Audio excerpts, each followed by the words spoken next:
The show is about to start. You have to show a look, have a look, or give a look. Face Celebrity News Update. Sa wakas, kinumpirma na ni Sam Milby ang hiwalayan nila ni Katrina Gray. Paalala lamang po, ang bidyong ito ay base lamang sa mga nakalat na mga impormasyon na nag-viral at naging usap-usapan ngayon sa mga social media platforms. Kinumpirma ng aktor na si Sam Milby ang matagal ng usap-usapang hiwalay na sila ni Miss Universe 2018 Katrina Gray. Inamin ni Sam na nagwakas na ang relasyon nila ni Katrina sa eksklusibong panayam sa kanya ni MJ Felipe ng ABS-CBN News matapos ang Grand Mediacon ng teleseryeng Saving Grace nitong Martes, February 18, 2025. Dito diretsahang tinanong ni MJ si Sam kung sila pa ni Katrina. No, sagot ni Sam.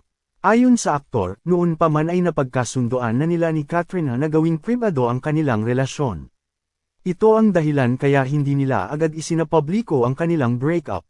Paliwanag ni Sam, kami ni Kat, we've always been private about our relationship. We share certain things nung na-engaged kami, but in terms of the details and buhay namin, we haven't really. Nilinaw rin ni Sam na walang katotohanan ang kumakalat na espekulasyong dahil sa third party kaya nagwakas ang halos 4 na taon nilang relasyon ni Katrina. Diin ng kapamilya actor, there was never a third party sa amin ni Kat. That needs to be cleared.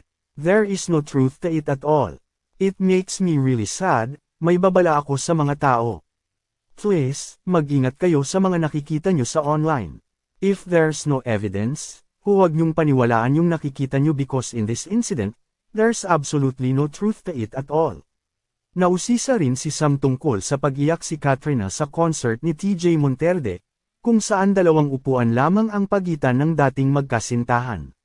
February 2, 2025, dumalo si Katrina kasama ang ilang kaibigan sa ikalawang araw ng 3-night, sold-out concert ni TJ, Ang Sarili Nating Mundo, sa Araneta Coliseum. Sa mga kuhang video ng netizens sa nasabing concert, makikita ang paghikbi at pagpatak ng luha ni Katrina nang kantahin ni TJ ang single niyang Hanggang Dito Na Lang. Nagawa pang i-flash sa LED screen ang pagiging emosyonal ng dating Miss Universe, na ikinagulat ng ilang concert goers at dahilan para sila ay mapahiyaw. Agad namang pinatahan at dinamayan si Katrina ng mga katabi niya sa upuan, kabilang na ang malapit niyang kaibigan na si Isabel Oli. Bukod kay Isabel, spotted din sa ikalawang araw ng concert ni TJ ang ex-boyfriend ni Katrina na si Sam. Kung susumayan, 2 upuan lang ang pagitan nina Sam at Katrina nang manood sila ng concert ng kapwa nila cornerstone artist na si TJ.